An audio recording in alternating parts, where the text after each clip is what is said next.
Bueno, buenos días, buenas tardes, ¿cómo les va? ¿Cómo andan? Bueno, acá les voy a resumir un poco los contenidos de esta primera clase de la segunda mitad del año. Comenzamos así lo que es el desarrollo de la unidad número 7 del programa, que es motivación y emoción. Van a ver que son varias clases, varios viernes que vamos a estar trabajando sobre los distintos contenidos de esta unidad. Es una unidad larga e importante. Hoy, en la primera parte de esta unidad, vamos a desarrollar todo lo que tiene que ver con el sistema nervioso autónomo y algunas particularidades y funciones de este sistema. Voy a presentar la presentación y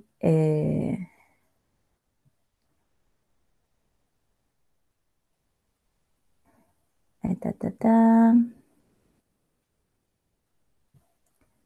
Ahí vamos. Bueno,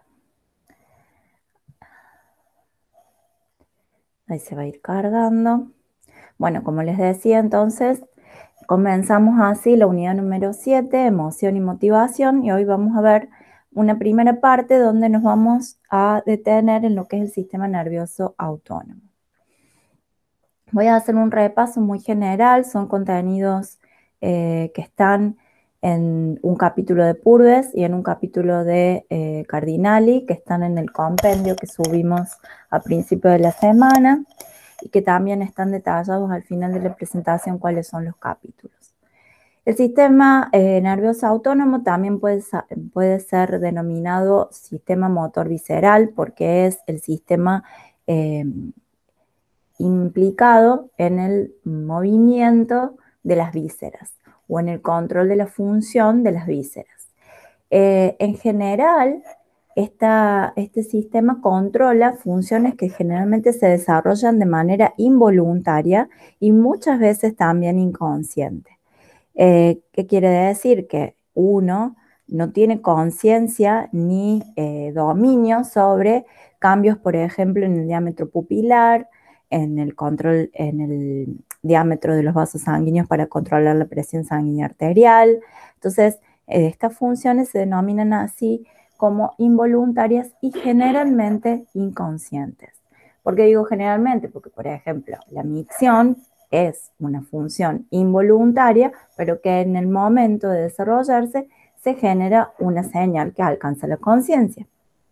Pero el llenado de la vejiga y la necesidad de orinar es involuntaria. Uno no dice, hoy no voy a tener tiempo, así que mejor que no lleno la vejiga. Entonces, estas funciones están mediadas por la actividad, nos vamos a orientar hacia lo que son las fibras del músculo liso y cardíaco. No estamos teniendo en consideración porque este sistema no trabaja sobre el sistema del músculo estriado. ¿Sí? Entonces, el sistema nervioso autónomo dirige su función hacia las fibras del músculo liso, las fibras del músculo cardíaco, que es el corazón, y también hacia las glándulas endocrinas y exócrinas. Las endocrinas, por ejemplo, la glándula suprarrenal, y las exócrinas, las glándulas sudoríparas. En este sentido, el control que realiza el sistema nervioso autónomo generalmente es rápido, pero sobre todo me interesa hacer hincapié en que es extenso y difuso, ¿sí? En general, cuando uno tiene, por ejemplo, un dolor de una víscera o una señal sensitiva del área abdominal o de algún sector del cuerpo donde está implicado el sistema nervioso autónomo, la correlación entre número de neuronas y superficie de dendritas o de axones que cubren esas neuronas emite una señal muy difusa, no como por ejemplo los corpúsculos que habíamos visto que delimitan hasta 0,5 micras de distancia entre lo que uno está sintiendo en un lugar y otro en la yema de los dedos. En este caso, hay grandes superficies recubiertas tanto por las neuronas sensitivas que le llevan información al sistema autónomo desde las vísceras, como los axones que hacen que estas vísceras autonómicos, que hacen que estas vísceras funcionen. Es extenso y difuso y vamos a ver un ejemplo de esto más en detalle. Otra característica del sistema nervioso autónomo es que se divide en dos subsistemas o divisiones llamadas sistema nervioso autónomo simpático y sistema nervioso autónomo parasimpático. Y la función de estas dos divisiones es mantener la homeostasis del medio interno. O sea, es un sistema que vela para que el cuerpo, el organismo y su medio interno se mantenga dentro de un más menos que se consideran la normalidad. ¿Por qué digo dentro de un más menos? Porque no es algo que se mantenga rígidamente en un punto exacto, porque estaríamos, en ese caso, estaríamos muertos, sino que es un sistema que hace que el medio interno fluctúe entre valores mínimos y máximos de algo, no sé, de presión sanguínea arterial, entre un más menos que se mantenga dentro de la normalidad y y del bienestar del medio interno, o sea, una temperatura, el diámetro pupilar, cualquier función que ustedes tomen del sistema nervioso autónomo la va regulando en un más menos, que no pase ni hacia valores anormales, pero también que no se mantenga estático. A estas fluctuaciones fisiológicas dentro de este más menos se las denominan homeostasis del medio interno y el sistema nervioso autónomo es el que está implicado de manera directa sobre mantener esta homeostasis. En términos anatómicos, el sistema nervioso autónomo o SNA, como tienen aquí, está conformado por componentes tanto del sistema nervioso central, como puede ser el encéfalo y la médula espinal, como también por elementos del sistema nervioso periférico, y en este caso van a participar lo que son los nervios craneales, ¿se acuerdan que eran 12 pares? Y los nervios espinales. Disculpen la diapositiva en inglés, pero se ve mejor que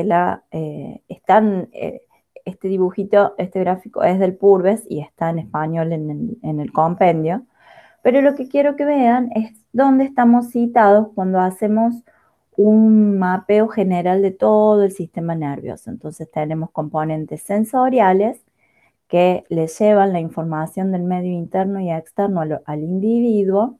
Estos sistemas sensoriales son integrados, organizados y generan una respuesta que es motora. Entonces acá tenemos los componentes motores, donde teníamos el sistema motor somático, que es el que ya hemos visto, que es todo lo que tiene que ver con la musculatura esquelética y los movimientos de la marcha, los movimientos voluntarios de traslación, etc. Y en esta ocasión vamos a estar acá en lo que es el sistema motor visceral o sistema nervioso autónomo, donde tenemos la subdivisión simpática, parasimpática y la entérica, que es una parte de la modulación autónoma que tiene el intestino y el sistema digestivo, pero que no vamos a entrar en detalles de eso porque también están gobernadas por el sistema simpático y el parasimpático, así que vamos a ver algunos ejemplos nada más.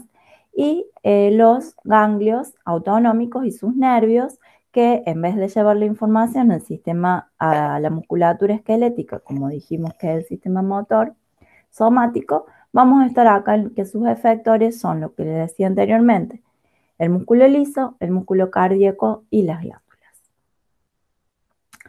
Bueno, brevemente lo que decíamos recién, que mientras la actividad motora somática controla los movimientos voluntarios, por actividad de la corteza motora primaria y secundaria, de los lóbulos frontales y la inervación de las fibras del músculo estriado, todo lo que terminamos de ver en el primer semestre, la actividad del sistema autónomo controla la actividad motora involuntaria y para su funcionamiento participan el hipotálamo, que vamos a ver en la clase siguiente, la formación reticular del tronco encefálico, que es una formación del tronco encefálico, donde hay algunos núcleos que vamos a mencionar específicamente para ver qué participación tienen cuando el sistema nervioso autónomo tiene que cumplir su función, y también la médula espinal. Y por último, la corteza límbica, que es la tercera parte, o sea, la vez que viene vamos a ver hipotálamo, la siguiente vez vamos a adentrarnos en la corteza límbica y las emociones, porque obviamente que todas estas funciones autonómicas tienen un nivel de gobierno, o sea, están gobernadas por lo que es el hipotálamo y en un orden mayor de jerarquía por la corteza límbica, donde entonces estas funciones autonómicas, involuntarias e inconscientes muchas veces terminan teniendo una correlación y una relación con las emociones. Bien, la subdivisión simpática y la subdivisión parasimpática se los denomina como antagonistas fisiológicos. ¿Qué quiere decir esto? Antagonistas es que uno tira para un lado y el otro tira para el otro, y fisiológicos porque este tira y afloje es en la regulación del medio interno, en el mantenimiento de la homeostasis, que son mecanismos que tienen que ver con la fisiología del organismo. Entonces, la subdivisión simpática moviliza recursos corporales para afrontar distintos desafíos, es decir, salir a trabajar, levantarse a la mañana, tomar el colectivo, pelear con alguien, huir de un predador, pelear con un par o con un superior. Todas estas funciones donde uno tiene que afrontar distintos desafíos están gobernadas predominantemente por la subdivisión simpática. ¿Y por qué les pongo aquí también la palabra catabólico? Porque para afrontar estos desafíos, el sistema simpático necesita consumir energía, metabolitos. Por eso se llama catabólico, porque destruye, hidroliza componentes energéticos de nuestro cuerpo. Gasta glucosa, gasta ATP, entonces consume energía. Por el contrario, la subdivisión parasimpática es la que predomina cuando estamos en estados o en etapas del día o de nuestra vida quiescentes. ¿Qué quiere decir quiescentes? Quiescentes es, por definición, no moverse aunque uno pudiera moverse. Esa es la definición del diccionario, digamos. Pero en este contexto fisiológico, quiescente es el reposo. El reposo no necesariamente de dormir, pero sí el reposo de la restauración del organismo. ¿Qué quiere decir? La subdivisión parasimpática predomina en momentos donde uno se está restaurando. Está comiendo, está durmiendo, está haciendo sus necesidades, está sin estrés, está leyendo un libro. Esos son estados quiescentes. Estados o periodos donde el organismo se dedica a recuperar las fuentes de energía que se hayan consumido durante la otra fase, que fue la del desafío. Así como para ponerlo en la vida cotidiana, yo a la mañana me levanto, voy a trabajar, iba a trabajar, ahora me levanto y me mudo de la cama al escritorio, pero es la nueva normalidad. Pero en un supuesto de lo que estábamos acostumbrados, me quedó obsoleto el ejemplo. A la mañana uno se levanta y entra en una fase para ir a trabajar, para llevar a los chicos a la escuela, para lo que sea que uno tenga que hacer en la fase de actividad. Se levanta y se va, y en todo ese periodo es la subdivisión simpática la que está predominando. Y entonces afronto desafíos y gasto reservas del organismo. Cuando vuelvo a la tarde a mi casa, ¿qué hago? Como, me baño, veo tele, descanso, me voy a dormir. Todo eso es predominantemente parasimpático. Y entre los dos, si bien yo les estoy dando un ejemplo como que durante el día trabaja uno y durante la noche trabaja otro, pero en realidad continuamente en cada función están teniendo que ver ambos ambas subdivisiones y están generando este antagonismo fisiológico para mantener el organismo dentro de esos puntos, más o menos, dentro del mantenimiento de la homeostasis o del estado homeostático. Homeostasis, entonces, fue un término acuñado por el gran fisiólogo Cannon a principios del siglo XX y es la regulación neural, o sea, nerviosa, continua. Todo el tiempo el sistema nervioso está trabajando para mantener a las distintas aristas de un organismo en su punto homeostático y regula el gasto y recuperación de recursos corporales, manteniendo el equilibrio fisiológico general de cada función corporal. Le hace mantener la temperatura corporal, mantener el diámetro pupilar, mantener el número de latidos por minuto cardíaco, el número de respiraciones por minuto. Todo está regulado continuamente por el sistema nervioso autónomo para mantenernos dentro de la homeostasis y entonces nuestro medio interno se mantiene estable. Ahora bien, podemos definir dos tipos de homeostasis. La reactiva, que son estrategias que permiten al organismo una respuesta apropiada para mantenerse dentro del medio interno equilibrado frente o en respuesta a cambios que ocurren en el medio ambiente. Por ejemplo, si abro la puerta y me entra el sol directo, la homeostasis reactiva va a hacer que el sistema simpático y parasimpático se antagonicen su función para que el diámetro pupilar de mi ojo sea exacto para la cantidad de sol que estoy recibiendo. Eso es una homeostasis reactiva frente a un estímulo que ocurrió, se corrige la variable fisiológica necesaria para mantenerme en homeostasis.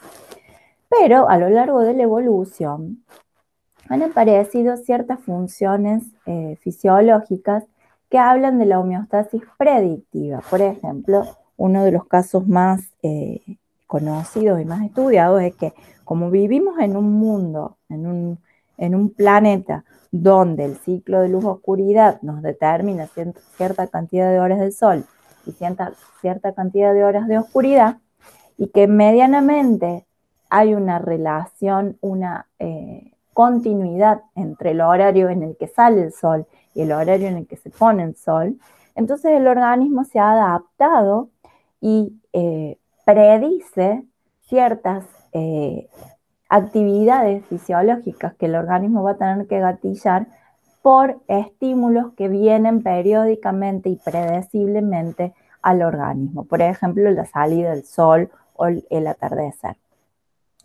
Entonces, son mecanismos altamente temporales, o sea, están regidos por una constante en el tiempo, en la periodicidad de lo que ocurre en el ambiente. Son muy elaborados, son producto de trabajo de la evolución en el organismo y ayudan al organismo a predecir la aparición de estímulos ambientales, estas oscilaciones periódicas que ya van a ver que pueden ser circadianas, o sea que están reguladas por el ciclo de 24 horas, pueden ser ultradianas o infradianas, etc. Pero en general la idea es que son periódicas, por el día, por las estaciones, por las cuestiones anuales, el ciclo de la luna. Entonces, de esta manera el organismo ha desarrollado herramientas para iniciar alguna respuesta fisiológica anticipadamente, antes de que el estímulo ocurra, y de esa manera estar más preparado para la aparición de ese estímulo. Por ejemplo, vuelvo al mismo ejemplo, uno se despierta a la mañana y el cuerpo ya sabe que todas las mañanas el cuerpo se va a despertar, entonces antes de que uno se despierte o durante ese momento ya predictivamente hay una liberación de adrenalina y una liberación de glucosa para prepararnos para el día de manera una homeostasis predictiva. Entonces, eso resulta adaptativamente más favorable para el organismo a que todos los días el organismo se diera como por desayunado de que hoy hay que levantarse cuando sale el sol. Bueno, aquí les puse algunos ejemplos de estímulos externos que llegan al organismo y cuál es la función fisiológica para mantener la homeostasis. ¿Mm? Volviendo a lo que era la jerarquía del sistema nervioso autónomo, estamos aquí, sistema subdivisión parasimpática y simpática. Estas subdivisiones reciben la información de la médula espinal, el simpático directamente de la médula espinal, el parasimpático la puede recibir de la médula espinal o del tronco encefálico. Esto ya lo vamos a ver bien en detalle. Pero lo que quería era que nos situáramos en un estadio más macroscópico, donde vemos que el sistema nervioso autónomo está gobernado por el hipotálamo, por el sistema límbico, por el cerebelo y los ganglios basales. Entonces tenemos distintos niveles de jerarquía, el medular participando. El medular, el mesencefálico, que sería el tronco encefálico, y el diencefálico o hipotalámico, y el límbico, que sería el superior. Bien, los componentes generales, independientemente si hablamos de simpático o parasimpático, la estructura general del sistema nervioso autónomo es que está conformado de la siguiente manera. O sea, las vísceras envían todo lo que es la información sensitiva, interoceptiva, porque es de los órganos, y llega al sistema nervioso central específico para lo que es la función autonómica.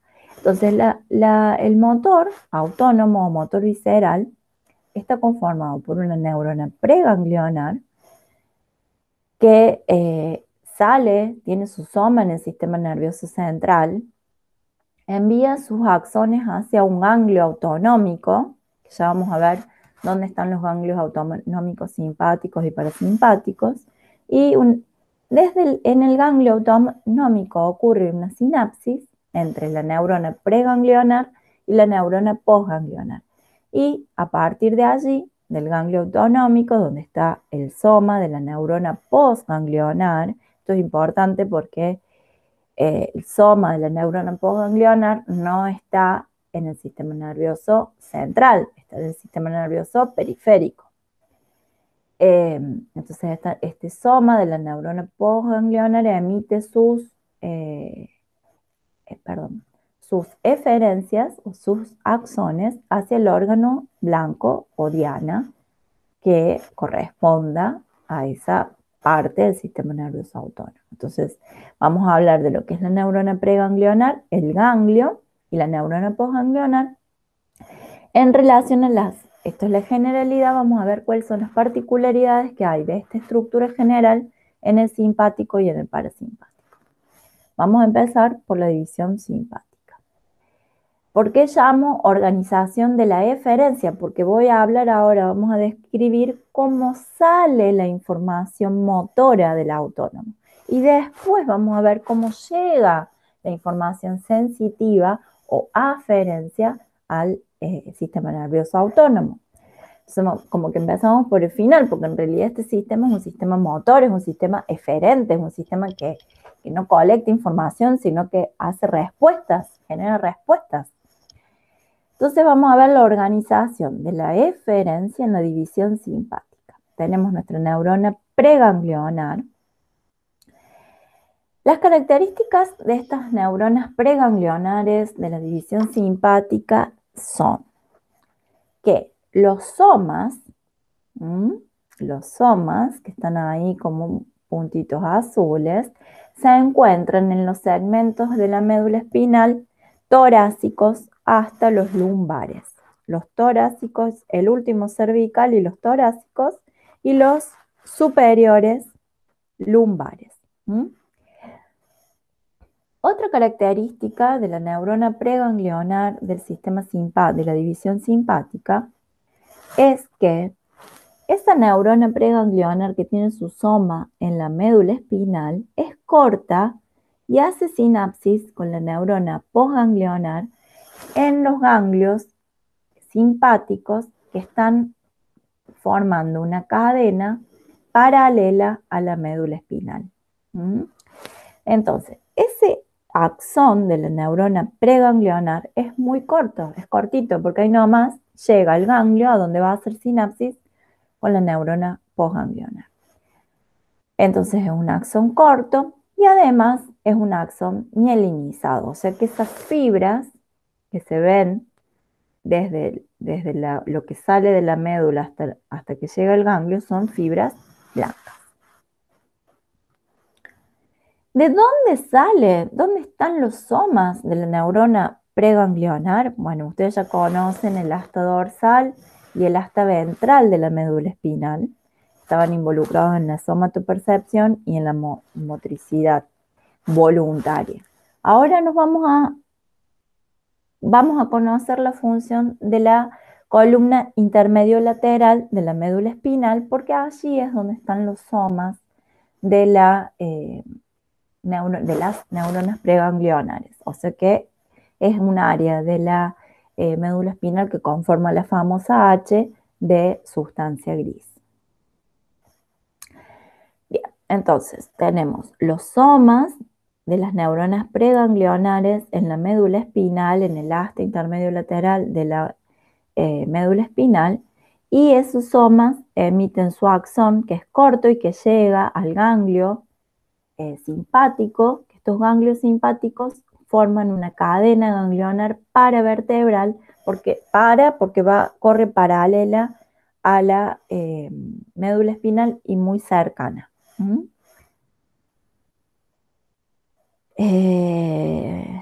Bueno, esto es un poco lo mismo. Ahora dijimos que la estructura general de la neurona preganglionar, el ganglio, y de ahí hacia la sinapsis, la preganglionar con la postganglionar, que era la que iba a llegar hasta el órgano blanco. En el caso del sistema de la subdivisión simpática, el ganglio simpático está cerquita está paralelo a la médula espinal. Entonces de allí parte la neurona postganglionar, que es larga. En la subdivisión simpática, la postganglionar es muy larga y llega al órgano blanco. Y el axón de esa neurona postganglionar, a diferencia de la preganglionar, que era corto y mielínico, el de la postganglionar es largo y amialínico. Bien. Estos dibujitos van a ver un montón en distintos libros, hay muchos formatos de estos dibujos, pero lo que quiero que veamos aquí es que la zona de los segmentos cervicales y torácicos superiores e intermedios son los que emiten sus eferencias simpáticas hacia los órganos de la cabeza, por ejemplo, la pupila, todo lo que son las glándulas salivales, los grandes vasos sanguíneos, los pulmones, el corazón. Y esto es un ejemplo, o sea, ese es un dibujito de las glándulas sudoríparas de la piel. Y los segmentos torácicos inferiores y lumbares superiores son los que llevan las vías, las eferencias simpáticas hacia los órganos abdominales y pelvianos. A su vez, tenemos en el sistema simpático, además de esta cadena paravertebral, tenemos ganglios prevertebrales que se llaman el ganglio celíaco, que es el que llega al estómago, los ganglios mesentéricos superior e inferior. Este es el superior, este es el inferior. El superior inerva, mejor dicho, las áreas del intestino y no sé por qué no se va las eferencias que vienen del ganglio mesentérico inferior lleva la información o inerva la vejiga y los órganos sexuales reproductivos. Fíjense que, si bien esto es un detalle fino, pero es importante, cuando la preganglionar hace sinapsis con la postganglionar en el ganglio paravertebral y de allí lleva la información al órgano blanco. En el caso de que la sinapsis ocurra en el ganglio paravertebral.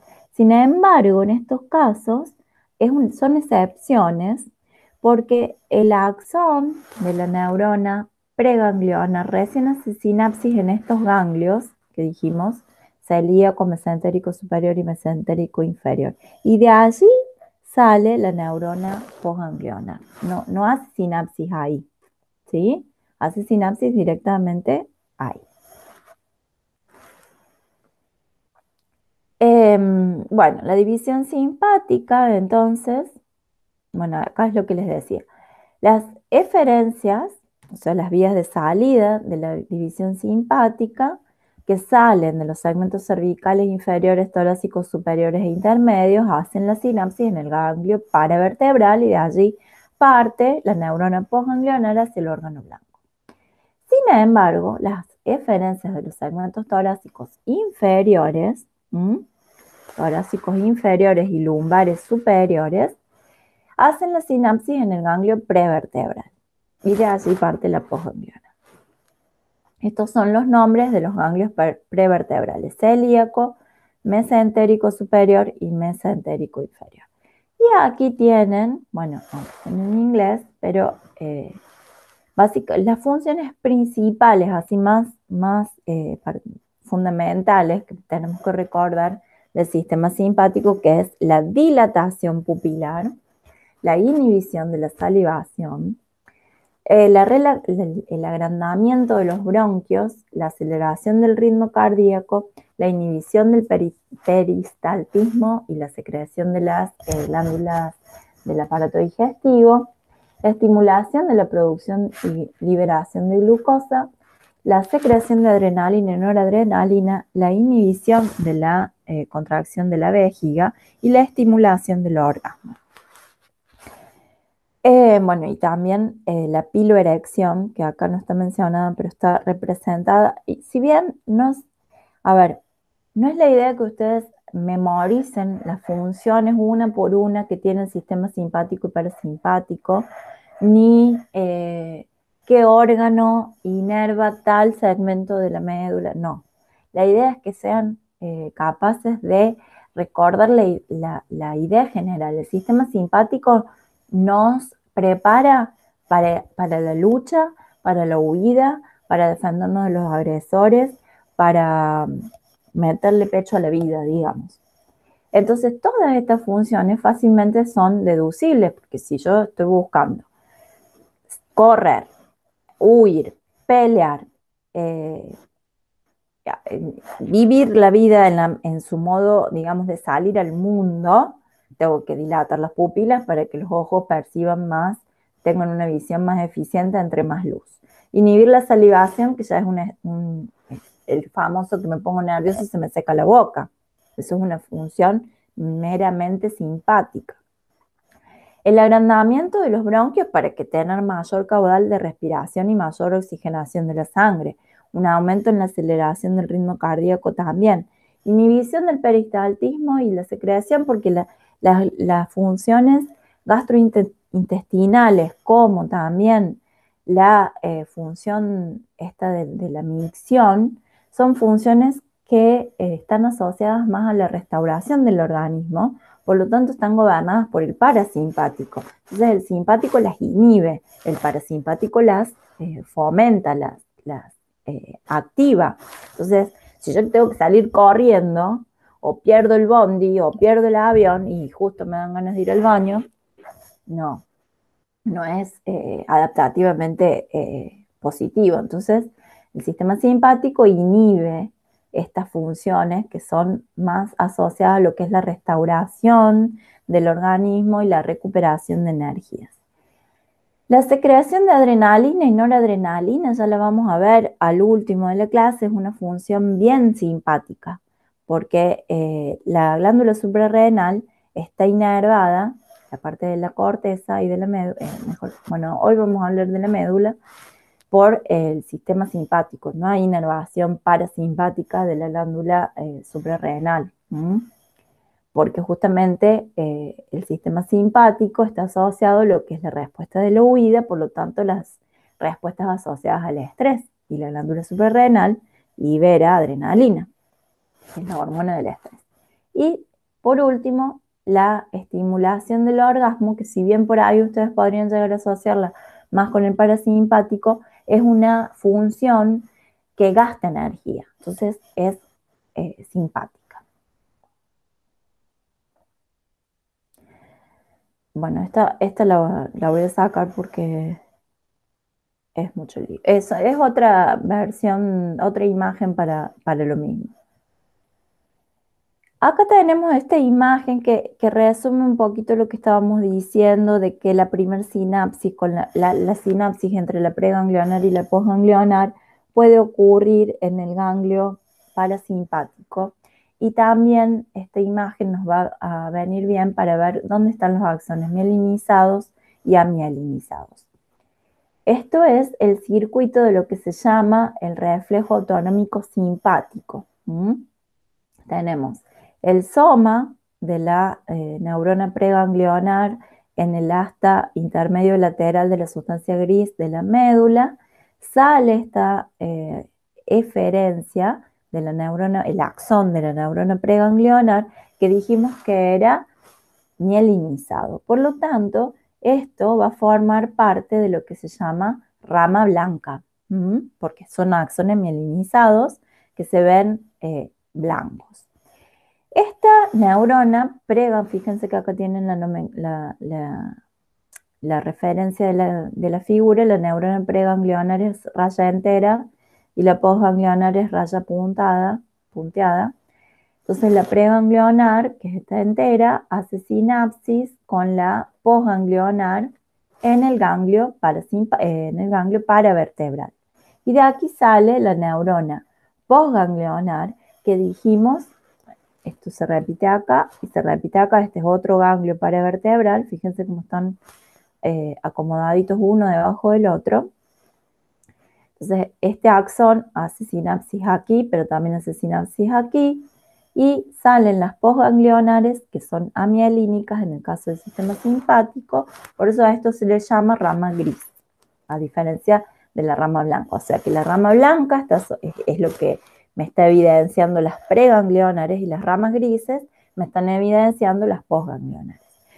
Pero en el caso que dijimos que haya ganglios, el celíaco y los mesentéricos, esta misma neurona preganglionar continúa hacia el ganglio prevertebral y allí hace la sinapsis con la postganglionar, ¿sí?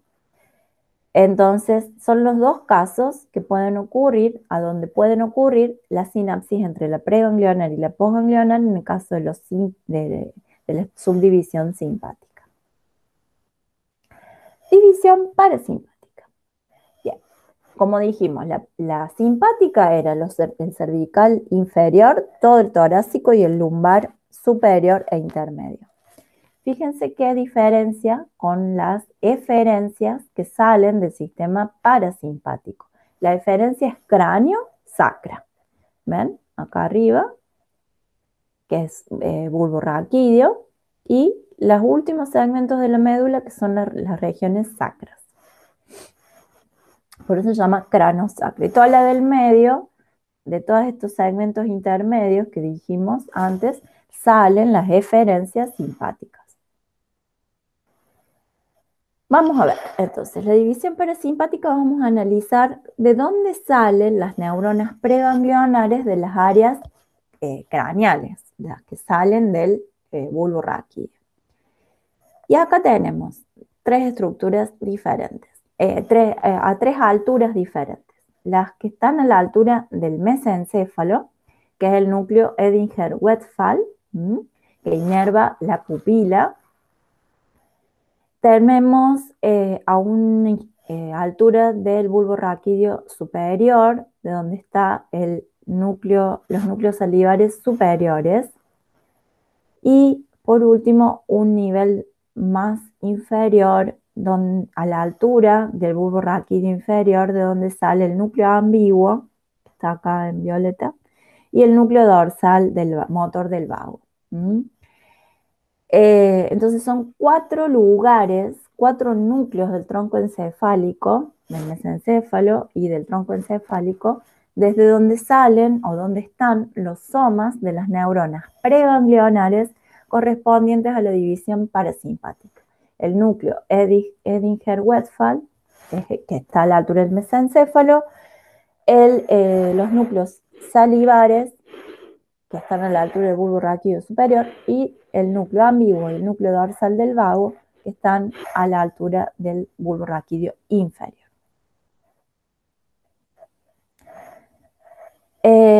Bueno, el núcleo Edinger-Westphal, como les dije, inerva el ganglio ciliar y regula el diámetro pupilar.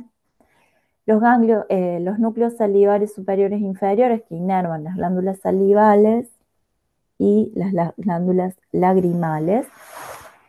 Y el núcleo ambiguo, que también inerva las glándulas salivales e inerva el mediastino del corazón.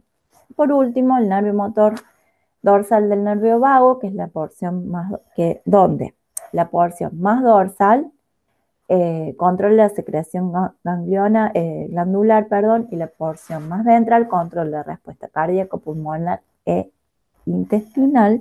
Y acá está.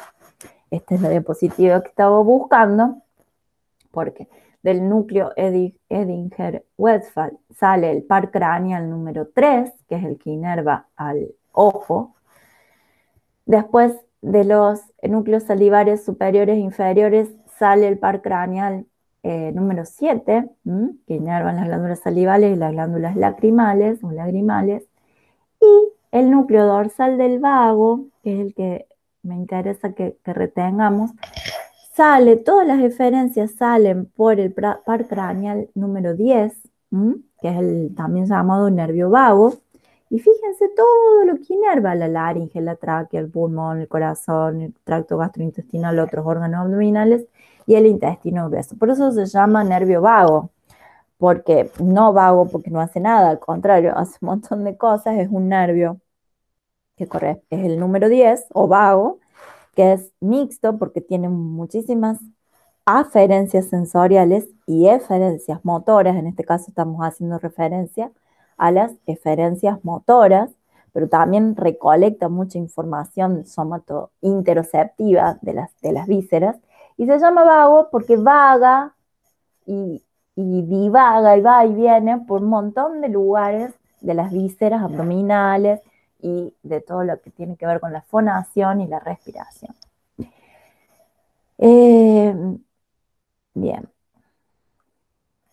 Y haciendo referencia, entonces, a ver, una cosa que por ahí en los libros, digamos, no lo resaltan, pero me parece importante: el sistema nervioso, la subdivisión simpática del sistema nervioso autónomo, las eferencias son todos nervios espinales, porque al salir de los segmentos de la médula, todos son nervios espinales. En cambio, la división parasimpática, la parte craneal, todas esas eferencias corren o tienen su base anatómica en los nervios craneales, en el 3, en el 7, en el 9, en el 11, en el 10, pero está clara la diferencia porque salen de más arriba. Y las eferencias que salen de los segmentos medulares sacros, bueno, allí la médula ya prácticamente tiene una zona intermedio lateral, como que se va perdiendo, se va desdibujando, entonces ya no es un área intermedio lateral propiamente dicha como lo es en las zonas centrales de la médula, que correspondían a donde estaban los somas de las preganglionares de la división simpática, pero sí siguen estando en la misma zona equivalente, que es esta sustancia gris intermedia.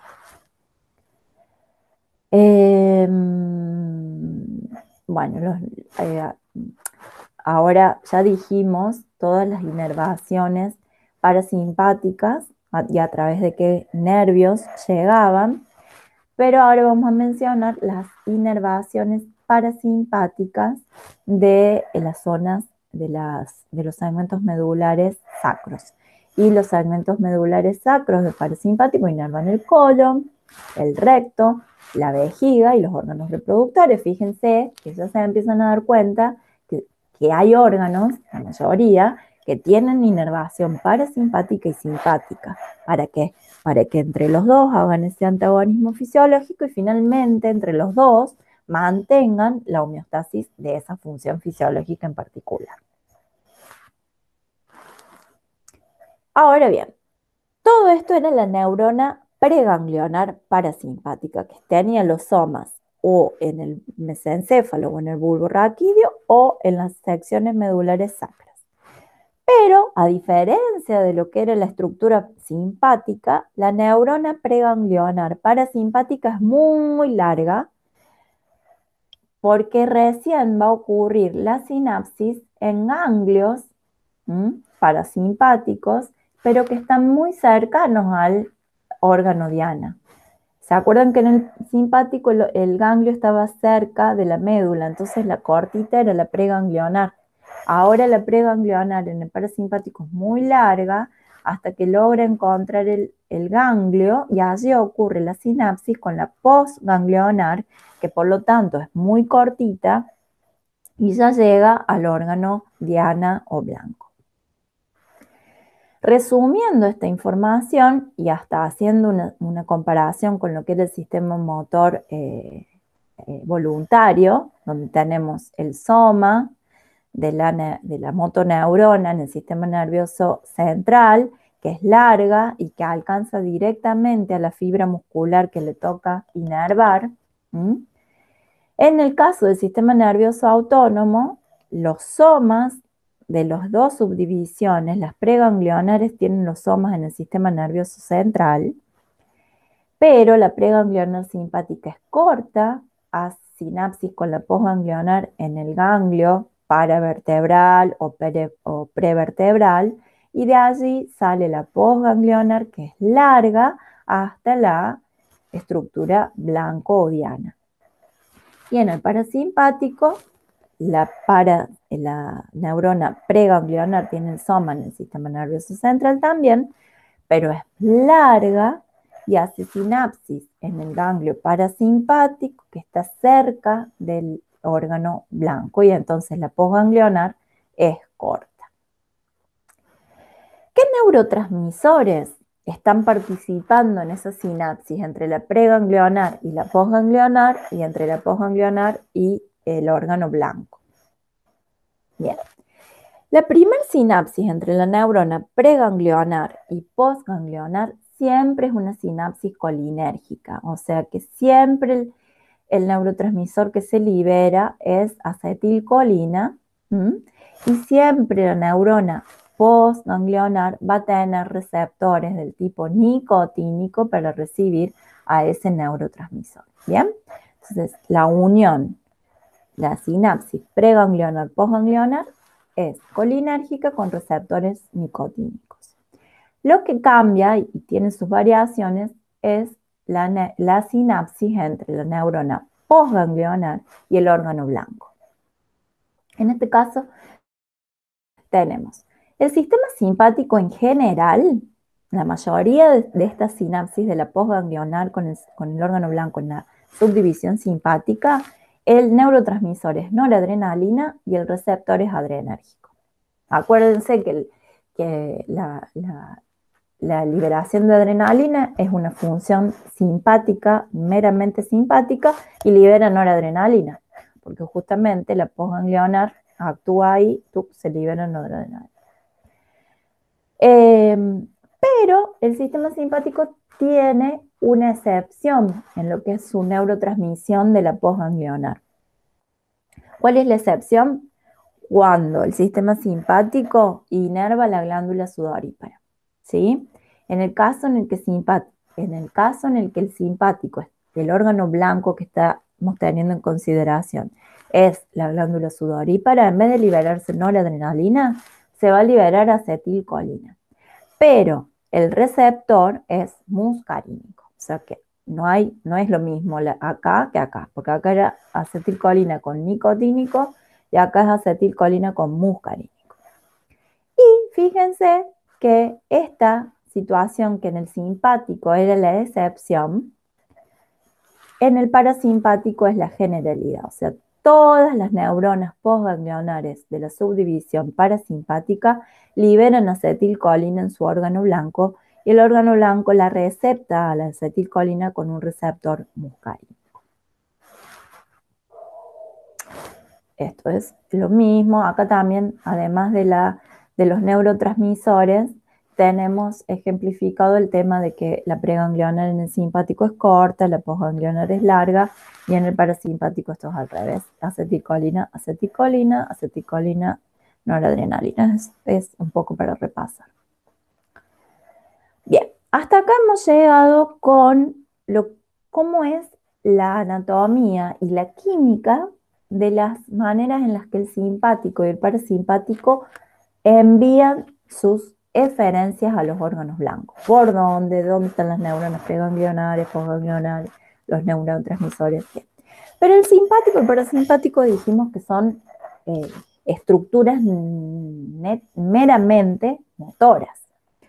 ¿Cómo hace esta organización nerviosa para enterarse de lo que está ocurriendo en el organismo y poder cumplir la función de mantenerlo en un equilibrio homeostático? Entonces ahora vamos a hablar de cómo le llegan las aferencias a este sistema autonómico. Y acá lo que vamos a ver es, una vez más, este tema de las jerarquías, ¿sí? Entonces, tenemos acá, bueno, las neuronas preganglionares, las postganglionares, que van a hacer esta respuesta motora visceral. Hasta acá estábamos recién. Es más, ya habíamos visto que el núcleo del tracto solitario es bueno, no lo dije, pero es el núcleo del tronco encefálico, del bulbo raquídeo, está muy cercano al núcleo dorsal motor del vago. Entonces, toda la información ahí se mantiene muy cercana, lo que es la recolección en el núcleo de la aferencia sensitiva en el núcleo del tracto solitario y su eferencia a través de este núcleo motor dorsal del vago que va a enviar la información motora a través del nervio vago parasimpática. Entonces, las vísceras envían información sensitiva o interoceptiva, aferencias a través de distintos nervios craneales, el glosofaringio, el vago, que dijimos que era mixto, sensorial y motor. Y todo este tipo de información de aferencias sensitivas de las vísceras se van a recolectar por distintos receptores viscerales, ¿sí? Algunos ya los conocen como los mecanorreceptores y los nociceptores, que los han visto. También las vísceras tienen este tipo de receptores, por ejemplo, los nociceptores, que son los receptores del dolor. Si a uno le pegan una patada en el hígado, va a sentir la sensación de dolor por los nociceptores del hígado. Los mecanorreceptores, que ustedes los conocen por el tema de la presión sobre la piel, también existen en las paredes de las vísceras y en las paredes de los vasos sanguíneos. Los mecanorreceptores están especializados en decodificar la información de estiramiento. Y en el caso de estos mecanorreceptores, de las aferencias interoceptivas, lo que hacen es ser capaces de censar cuán estirado o cuán flojito está un vaso sanguíneo. Y a través de esa información detectan cambios en la presión arterial y cambios en el volumen sanguíneo. El de la presión arterial es muy pertinente de hoy porque la regulación de la presión sanguínea arterial está dada por el sistema simpático, que es el que hace que haya vasoconstricción, y el sistema parasimpático que hace que haya vasodilatación. Y este control está censado por los mecanorreceptores. Y otro tipo de función donde vamos a ver la participación de los mecanorreceptores es en la clase que viene, cuando veamos por qué el organismo junta, guarda agua o libera agua, orina más, orina menos, busca de beber agua o no, que una de las variables es la cantidad de sangre, de líquido que tenemos en el sistema circulatorio y la cantidad de fluido que tiene la célula, si está bien llenita o si se está deshidratando. Todas esas dos tipos de percepciones del volumen, de la cantidad de agua que tenemos en el organismo, también está sensada por los mecanorreceptores, que los hay en las vías urinarias, en los vasos sanguíneos, también hay en el sistema nervioso central. Bueno, los osmoreceptores son aquellos que sensan justamente la cantidad de aguas. Esto es, ya estamos hablando de algo químico, no físico, como en los mecanos. Los osmoreceptores también colaboran con la dinámica del fluido corporal, pero sensando la cantidad de agua y de iones que hay en la célula. Los baroreceptores trabajan también en conjunto con los mecanorreceptores y colaboran con el tema de la mantención o la regulación de la presión sanguínea arterial. El baro es de presión, o sea, son específicos para medir cuánta presión hay en ese vaso sanguíneo. Y los quimiorreceptores, que son los receptores especializados en medir variables químicas de la sangre, como son la cantidad de oxígeno, la cantidad de dióxido de carbono y el pH que tiene la sangre. Y de esa información, todos estos receptores viscerales entonces son capaces de brindarle la información sensitiva al sistema para que el sistema entienda qué es lo que está pasando en los órganos y tome la respuesta motora visceral autonómica apropiada para corregir y mantener en la homeostasis. Todos estos receptores envían sus aferencias a través de distintos nervios craneales que llegan el núcleo, el área de centro de información de toda esta información visceral es el núcleo del tracto solitario que está en el tronco encefálico, más específicamente en el bulbo raquídeo. Y si bien este sistema, que es una actividad refleja visceral en el núcleo del tracto solitario y en el tronco encefálico en sí mismo, está lo que se denomina la formación reticular, donde es una red de células que están trabajando, que digamos, todavía no, o mejor dicho, no se conoce, no se puede hablar de núcleos específicos trabajando por una determinada función, como sí ocurre en áreas superiores, sino que es una red de células, una formación reticular es de red, formación reticular que está en el tronco encefálico, donde se resuelven y se mantienen las funciones fisiológicas autonómicas o más vegetativas, como son el ritmo cardíaco, el ritmo respiratorio, la vigilia. Entonces, por eso una lesión en el tronco encefálico puede anular o lesionar o hacer fallar funciones vegetativas. Porque allí está el núcleo del tronco encefálico y la formación reticular que están regulando y coordinando estas funciones viscerales más primitivas, por llamarlas de alguna manera. Sin embargo, si bien una persona inconsciente o en estado vegetativo puede mantener la capacidad de respirar y de hacer latir su corazón, cuando el organismo está completo, ¿qué está pasando? Hay una integración superior, o sea, el encéfalo, el diencéfalo y el telencéfalo están ejerciendo funciones y modulando lo que el sistema autónomo por sí mismo hace. ¿Qué quiere decir?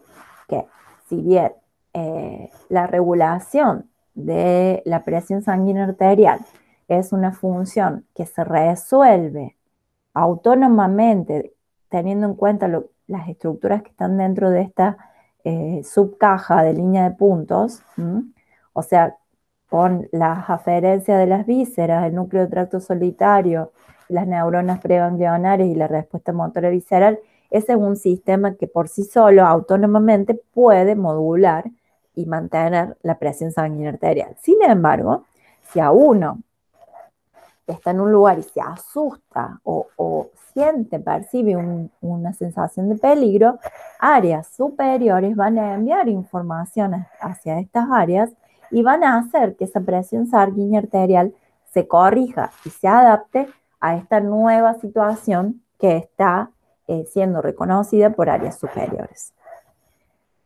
Si no, perderíamos esta capacidad de adaptarnos al medio, a un medio cambiante y la capacidad de que las funciones autonómicas puedan estar influenciadas por cuestiones emocionales, cognitivas, etc.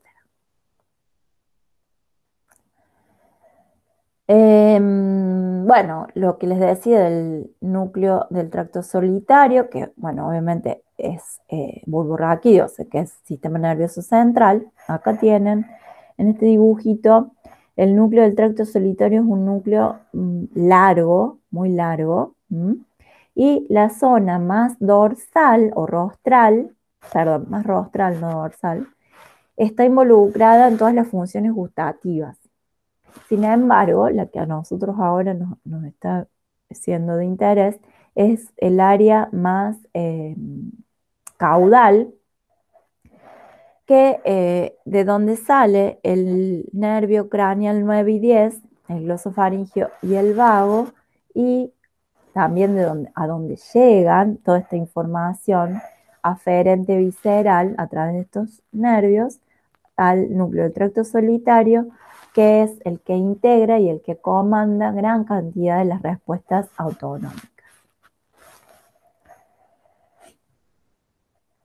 Bien, funciones autonómicas, entonces, ya un poco lo vienen escuchando, el sistema nervioso parasimpático.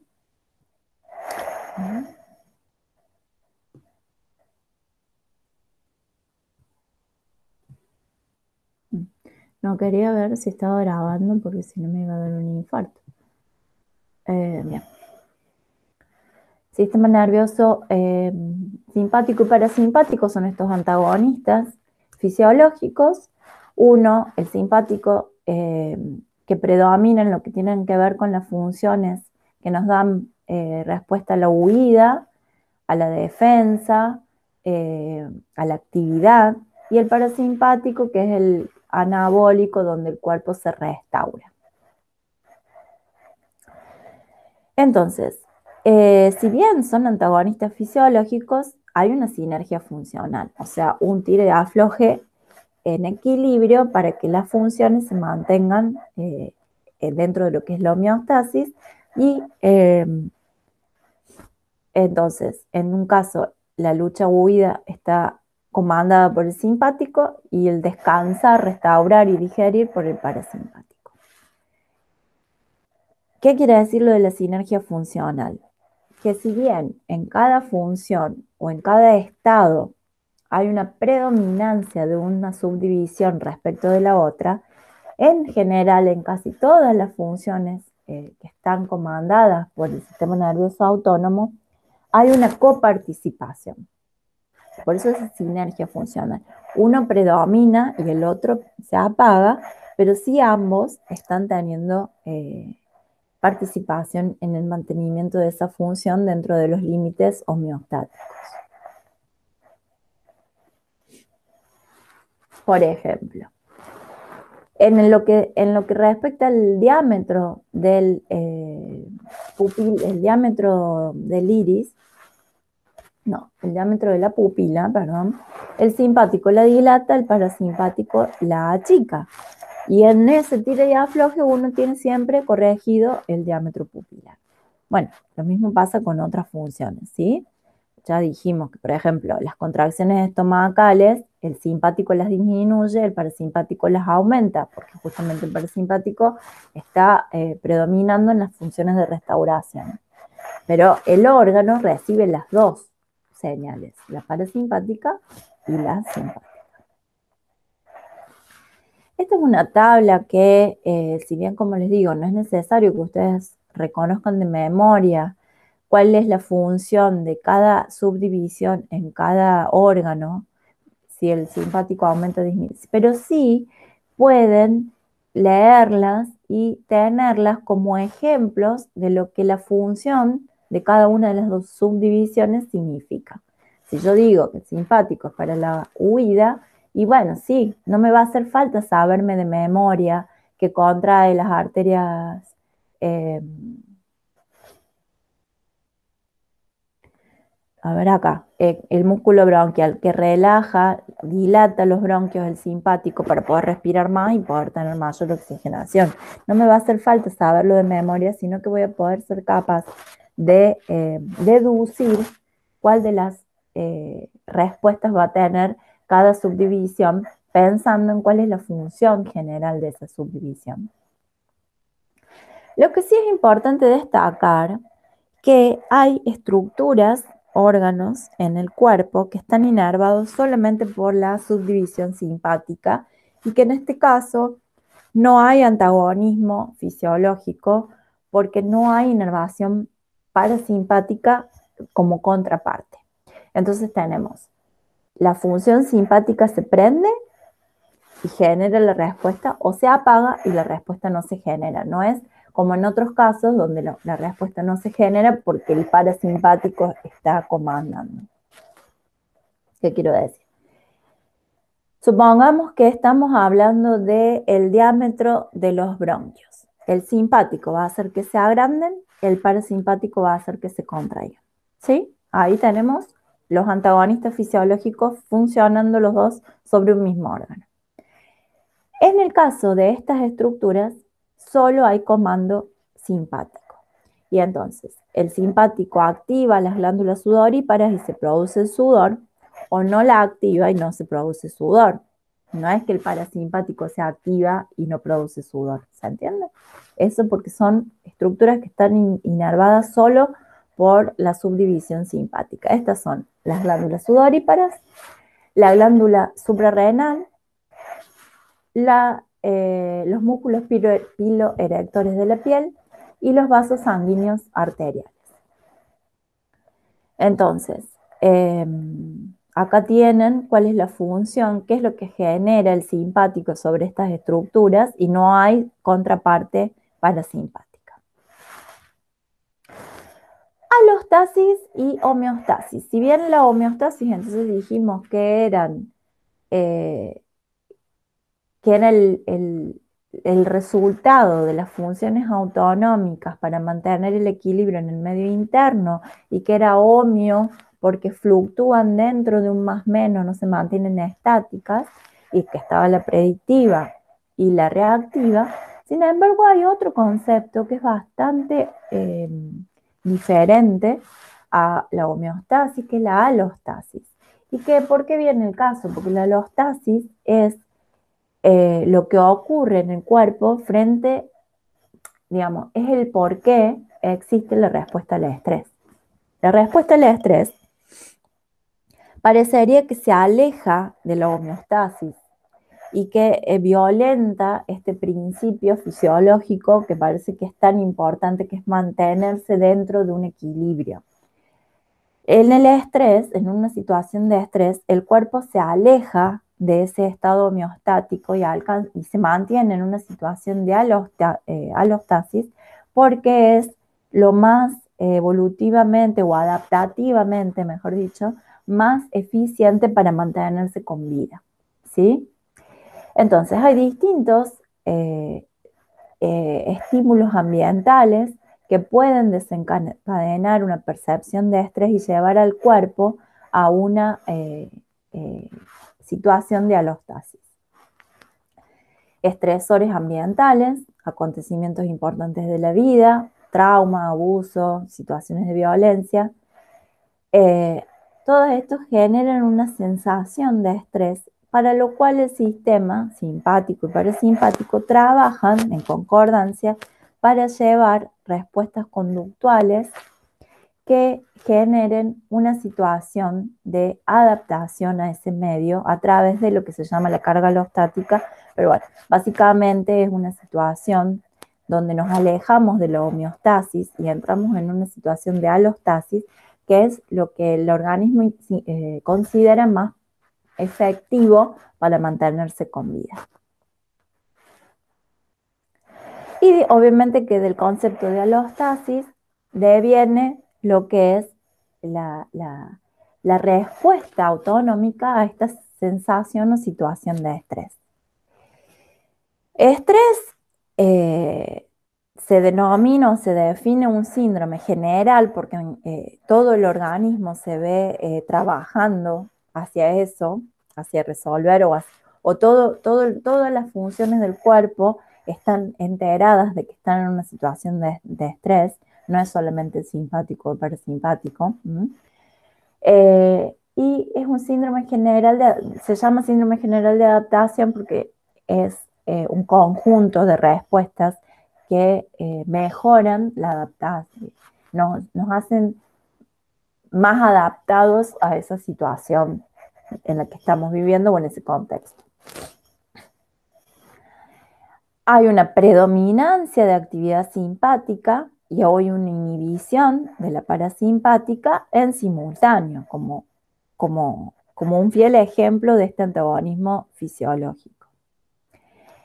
Y las vías del estrés, de respuesta al estrés, tienen como dos grandes ramas, la vía autonómica propiamente dicha y la vía neuroendocrina, que la vamos a ver en detalle en la clase que viene, porque para esta vía participa el hipotálamo.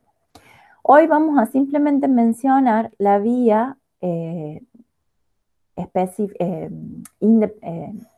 independiente de hipotálamo, dependiente solo del sistema nervioso autónomo, que es netamente simpática, o sea, la respuesta al estrés es una respuesta gobernada por la subdivisión simpática, donde la integración de las aferencias llegan a este tronco, a estas áreas integradoras del tronco encefálico, y a través de la respuesta autonómica simpática, bueno, el gráfico, digamos, no está orientado al detalle anatómico que ya habíamos visto, pero de los segmentos medulares, en los segmentos medulares específicos están los somas de las neuronas preganglionares que salen por los nervios espinales, hacen sinapsis en el ganglio paravertebral, y a través de los nervios, las neuronas postganglionares alcanzan la médula postganglionar simpática, alcanzan la médula suprarrenal específicamente, o sea, de la glándula suprarrenal tiene corteza y médula. Esta vía llega a lo que es la médula de la suprarrenal y se libera adrenalina que es un neurotransmisor, pero en este caso está cumpliendo la función de una hormona. Y esto lo vamos a ver varias situaciones donde la misma molécula puede cumplir la función de neurotransmisor, si es que se va a unir a un receptor en una neurona que actúa como neurona postsináptica o una fibra muscular o glandular, o la misma estructura química puede cumplir una función hormonal porque en vez de unirse a un receptor en otra célula, fluye y viaja por el torrente sanguíneo. Entonces, la vía al estrés del sistema nervioso autónomo solo, independiente de lo que es la función hipotalámica, nace en el tronco encefálico y tiene la diferencia a través de la subdivisión simpática, alcanza la glándula suprarrenal, pero a la parte de la médula, y libera adrenalina. Esta es una respuesta al estrés directa, rápida, la más rápida, ¿sí? Ya vamos a ver que la otra conlleva unas situaciones un poco más para un estrés de más a largo plazo. Esta es la primera reacción, la inmediata. ¿Vieron, por ejemplo, cuando ustedes están en una situación que se asustan por algo, cuando todavía no entendieron qué? Sintieron riesgo, pero no entendieron a qué. Esa sensación de riesgo y esa liberación de adrenalina inmediata es esta vía sola, la del sistema nervioso autónomo que libera adrenalina. Después, en un segundo después, el organismo individualiza y se da cuenta qué era lo que lo asustó o lo hizo sentir en riesgo y se da cuenta que no era un peligro.